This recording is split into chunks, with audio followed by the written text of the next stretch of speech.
नमस्कार, मैं संदीप शर्मा और आप देख रहे हैं सिटी तहलका। और आदमपुर उपचुनाव की तारीखों का ऐलान हो चुका है और जनता कल्याण मोर्चा के राष्ट्रीय अध्यक्ष बाबा जसमेर सिंह जी महाराज हमारे साथ मौजूद हैं। और बीच रास्ते में ही जब ये पानीपत की तरफ बढ़ रहे थे, उसी तरफ जब नोटिफिकेशन जो है चुनाव का आया चुनाव के लिए, और जो कुलदीप बिश्नोई है उनका किला ध्वस्त करने का दावा कर रहे हैं बाबा जसमेर सिंह जी। बाबाओं का जमाना कहा जाता है और हरियाणा के अंदर ये भी एक चीज है कि एक मांग की जा रही थी कि जो खट्टर जो मुख्यमंत्री हरियाणा के, उनको हटा करके अगर लोग कुछ कह रहे थे कि जो बाबा योगी आदित्यनाथ हैं उत्तर प्रदेश के मुख्यमंत्री, अगर जो उनको अब की बार हरियाणा के अंदर जो 2024 के चुनाव में उतारा जाएगा तो फिर से बीजेपी की सरकार बन जाएगी। लेकिन ऐसा नहीं है, क्योंकि एक ही जगह के जो है मंत्री रह सकते हैं, मुख्यमंत्री रह सकते हैं। लेकिन दावा किया गया है, साधु संत जो है अब राजनीति में आने शुरू हो चुके हैं, अपना संगठन बनाया, अपनी पार्टी बनाई, कई पार्टियों में ये रहे। जसमेर सिंह जी, आज तारीखों का ऐलान हो चुका है और पानीपत में आज सैकड़ों बाइक, गाड़ियों और हजारों समर्थकों के साथ आपका स्वागत किया गया, क्या कहना चाहेंगे? बहुत अच्छी बात है, बहुत सुंदर बात है। ऐसे स्वागत करना चाहिए, होना चाहिए, होगा। हर जिले में, हर विधानसभा में होगा, क्योंकि अब ये जनता का गठबंधन है, जनता का सैलाब है, जनता का ही ये मोर्चा है। इसलिए मैं बार बार कहता हूं कि जनता के लिए, जनता के द्वारा जनता कल्याण मोर्चा बना है। और ये मोर्चा अब ये काफिला बढ़ते बढ़ते चंडीगढ़ तक 2024 में पहुंच जाएगा। रही बात आदमपुर की, अभी अभी जैसे आपने बताया, बिल्कुल ठीक बात है। रास्ते में नोटिफिकेशन जारी हुआ है, पता चला है, उनको तो पहले से मालूम है, वो पहले से डरे हुए। वो बयान बदल रहे हैं, कभी कुछ दे रहे हैं, कभी कुछ दे रहे हैं। वो शमशान घाट में भी वोट मांगने का काम कर रहे हैं। मैं वहीं पर खड़ा था, मैंने देखा था। मैं कमाल की बात है। और वो यूं कहते हैं कि आदमपुर तो मेरा है और मैं ही चुनाव लड़ूंगा और मैं जीतूंगा, मैं आऊं या ना आऊं। कई लोगों ने पूछा कि महाराज, वो बार बार एक बात कहता है, बड़े घमंड की बात कहता है, अहंकार की बात कहता है कि मैं आऊं या ना आऊं, लेकिन मेरे को ही लोग जिताएंगे। लेकिन अब ऐसा नहीं होगा। अब तो जनता जाग चुकी है। अब ये रजवाड़े बार बार नहीं आएंगे, वही लोग नहीं आएंगे। पिता भी मुख्यमंत्री, बेटा भी, बहन भी, भाई भी, सभी लोग। ऐसा क्यों भाई? अगर हम पूछें, एक विधानसभा से क्या एक ही व्यक्ति बनना चाहिए? अगर मैं पूछ लेता हूं आपके माध्यम से, क्या एक ही बनना चाहिए? अबे लोगों से कहें, क्या एक परिवार ही बनना चाहिए? वहां पर और किसी का नंबर नहीं लगना चाहिए क्या? क्या और कोई बिश्नोई नहीं है क्या? कोई और किसी का बेटा नहीं है क्या? किसी का और हक अधिकार नहीं है क्या? ये सारी की सारी ये लोकतंत्र के खिलाफ की बातें, ये प्रजातंत्र के खिलाफ की बातें। इसलिए इस बार जनता के द्वारा मिलकर संघर्ष किया गया है और कुलदीप बिश्नोई से आदमपुर को मुक्त कराया जाएगा, एक रजवाड़े से मुक्त कराया जाएगा, एक परिवारवाद से मुक्त कराया जाएगा और जनता के नुमाइंदे को जिताया जाएगा। ये रिकॉर्ड बनाया जाएगा। क्या ये मान लिया जाए कि आदमपुर से आपकी बोनी जो है खाता खुलने वाला है, पहली विधानसभा? आप आदमपुर की बात करते हो, हमने तो ऐलान 2024 का पहले ही कर रखा है। इससे पहले तो बीच में आ गया है। हमने तो ऐलान किया हुआ है कि 2024 में जनता की सरकार होगी और हम आंकड़ों के आधार पर भी बोलते हैं, सरकार तो हम बनाएंगे ही बनाएंगे। हम 58 सीटों से कम सरकार भी नहीं बनाएंगे। हम तो दावे के साथ कहते हैं, हम जनता के हक अधिकार पर कहते हैं, जनता के मनोबल पर कहते हैं, जनता के सहयोग और प्रेम को लेकर हम ये बात कहते हैं। हम ऐसे बात नहीं कह रहे हैं। ये समय आएगा, आने दो, आ रहा है। आज नोटिफिकेशन जारी हुआ है, आज पता चल जाएगा कुलदीप बिश्नोई को कि तैयारी होगी है। सरकार की मिशनरी के भरोसे बातें करना चाहता है, अपना कुछ नहीं बचा है। गांव में जा नहीं सकता है, वोट मांग नहीं सकता है। लोग जवाब मांगते हैं, पूछते हैं, आपस में झगड़ा कर लेते हैं लोग। मैं स्वयं गांव गांव के अंदर गया हूं। आप मेरे से क्या पूछे, आप आदमपुर में जाकर पूछिएगा, आप पता चलेगा। तो बिल्कुल बीच में थोड़ी सी बात बची है। हमारा काफिला आज पानीपत में है, हम पूरे हरियाणा प्रदेश का दौरा करते हैं। हमें मालूम नहीं कि आज अचानक ऐसा हो रहा है। अब हमारा कल से मुंह उधर हो जाएगा, हम तो तुरंत वहां निकल जाएंगे और जनता हमारे स्वागत में तैयार खड़ी है। जैसे आज आपने देखा, यहाँ तो चुनाव भी नहीं है, फिर भी आप देख रहे हैं पानीपत की ऐतिहासिक धरा पर कितना बड़ा विशेष स्वागत चल रहा है जनता कल्याण मोर्चे का। और यही काफिला अब निकलेगा आदमपुर में, और आदमपुर के घर घर में हमारे लोग बैठे हैं। प्रत्येक ग्राम अध्यक्ष नियुक्त हो चुका है, पूरे विधानसभा की टीम खड़ी है। इसलिए आने वाले विधानसभा चुनाव में अब जनता की जीत होगी, कुलदीप बिश्नोई हारेगा और जनता का नुमाइंदा जीतेगा, ये हमने तय किया है। योगी आदित्यनाथ जी से कितना प्रभावित है? योगी आदित्यनाथ तो हमारे आइडियल हैं, संतों के सिरमौर हैं, महात्मा हैं, हमारे हैं, अपने हैं। उन्होंने पूरे हिंदुस्तान में एक बिगड़े प्रदेश को सुधार दिया है। अब उन लोगों के मुंह को बंद कर दिया जो यूं कहते हैं कि महात्माओं को राजनीति में क्यों आना चाहिए। क्यों नहीं आना चाहिए भाई?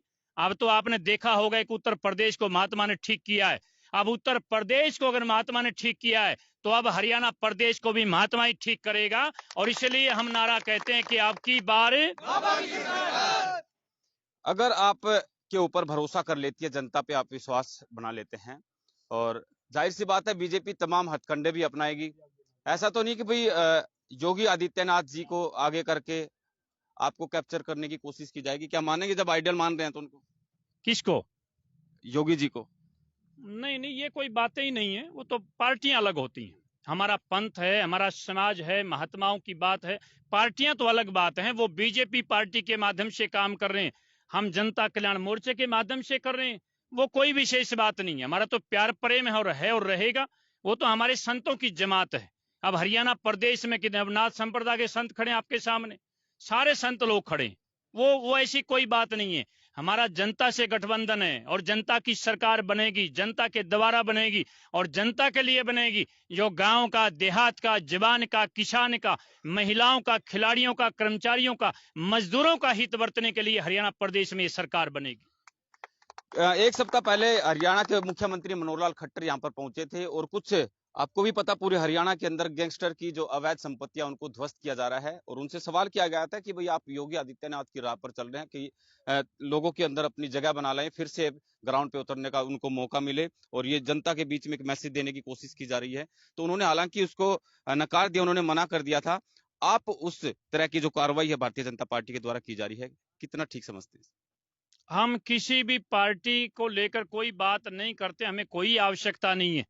हम तो अपनी बड़ी लाइन खींचने के लिए आए हैं, राजनीति का नया क्लेवर लेकर आए हैं।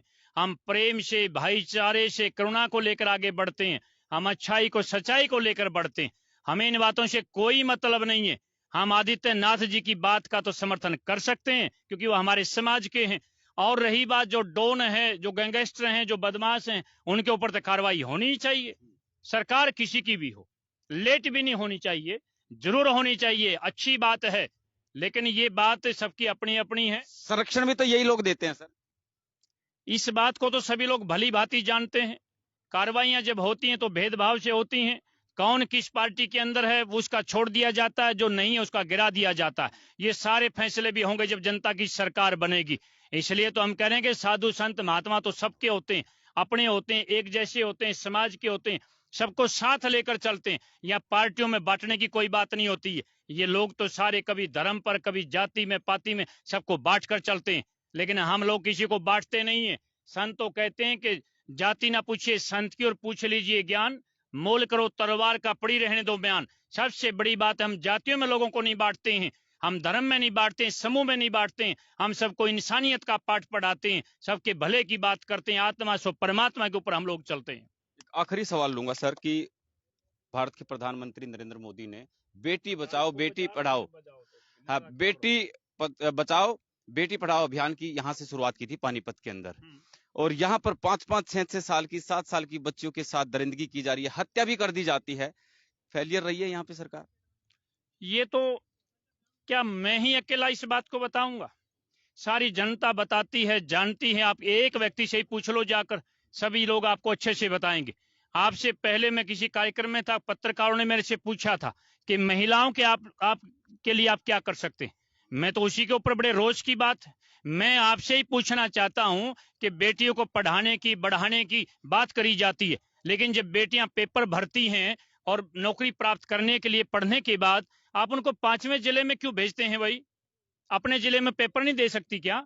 कितनी अनहोनी बात है। क्यों किसी का सत्यानाश कराते हो, 5वें जिले में भेजते हो, एक्सीडेंट होते हैं, नौजवान मरते हैं, और बेटियां जब वहां पहुंचती हैं उनकी गले से चुन्नी उतरवा ली जाती है। ये महिलाओं की बात कर रहा हूं, बेटियों की बात कर रहा हूं।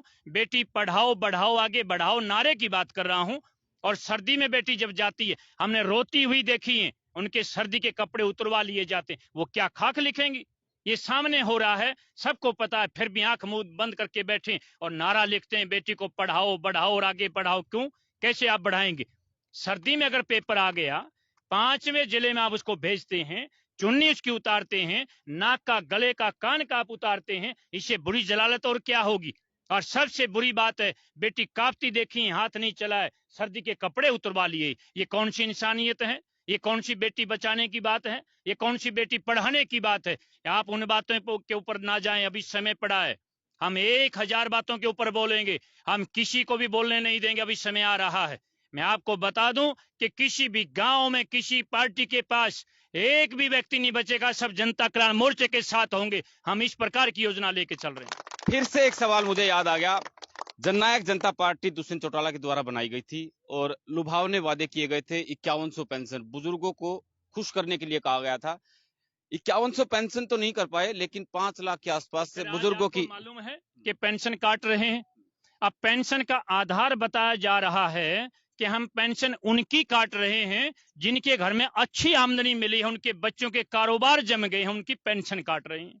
अब कमाल की बात है, जिन बुजुर्गों की पेंशन है उनके बच्चों की तरक्की नहीं होनी चाहिए, सरकार ये चाहती है। उनके घर में उनके बच्चों के द्वारा कमाकर पैसे नहीं आने चाहिए, सरकार ये चाहती है। तो क्या बूढ़ा बूढ़ी जो पेंशन लेते हैं वो क्या राम का नाम रटे भाई?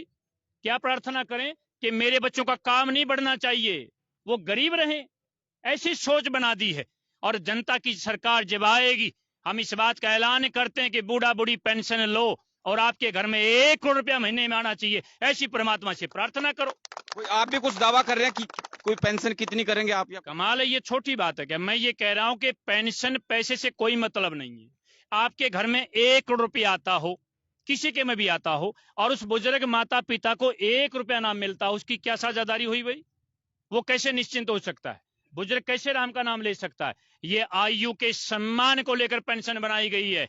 ये छाटी काटी सब बहाने लेकर काटे जा रहे हैं, ये सब बेकार की बातें हैं। जनता कल्याण मोर्चा की सरकार बनेगी और तमाम सभी की पेंशन लागू रहेगी, चाहे उसमें कोई भी हो, किसी के घर में कोई भी आमदनी। तीसरा मोर्चे की तैयारी कर रहे हैं, कुछ होगा कारगर ये? हम तीसरे मोर्चे की बात करेंगे ना, दूसरे की करेंगे ना पहले की करेंगे। हम बिल्कुल सतता पे चलते हैं। हम तो स्वयं ये कहते हैं कि आपके माध्यम से हम सबको बता रहे हैं, लोग हमारे साथ खड़े हैं। हम आने वाले 2024 में हरियाणा प्रदेश में जनता की सरकार बना रहे हैं, और एक बार हरियाणा में सरकार बन जाने दो, उसके बाद पूरे हिंदुस्तान की बात हम कर दिखाएंगे। बहुत बहुत शुक्रिया। तो सभी दर्शकों से अपील की इस वीडियो को शेयर करें। और जनता कल्याण मोर्चा के राष्ट्रीय अध्यक्ष फिलहाल हमारे साथ मौजूद थे। कुछ लोग हमारे साथ और हैं, इनसे जान लेंगे। कहाँ से आए हैं सर आप? पानीपत से आए हैं। है कुछ वायदे जो इन्होंने किए हैं, कितना प्रभावित है और क्या कुछ लगता है भी आपके उम्मीदों पर, इन वादों पर खरा उतरेंगे? सर, जो बाबा सरकार आई है वो सच्ची सरकार आई है और बढ़िया वादों पर उतरने वाली सरकार है, इसलिए हम इनके साथ सम्मान के साथ इनके साथ हैं। बहुत बहुत शुक्रिया। सभी दर्शकों से अपील, इस वीडियो को शेयर करें। नमस्कार। किसने कितना काम किया, किसने किया विकास, क्या है गांव के मौजूदा हालात। ग्रामीण किसे देंगे अपना वोट, नाम पर या काम पर? पूछेंगे हम, बताएंगे आप। ये खास कार्यक्रम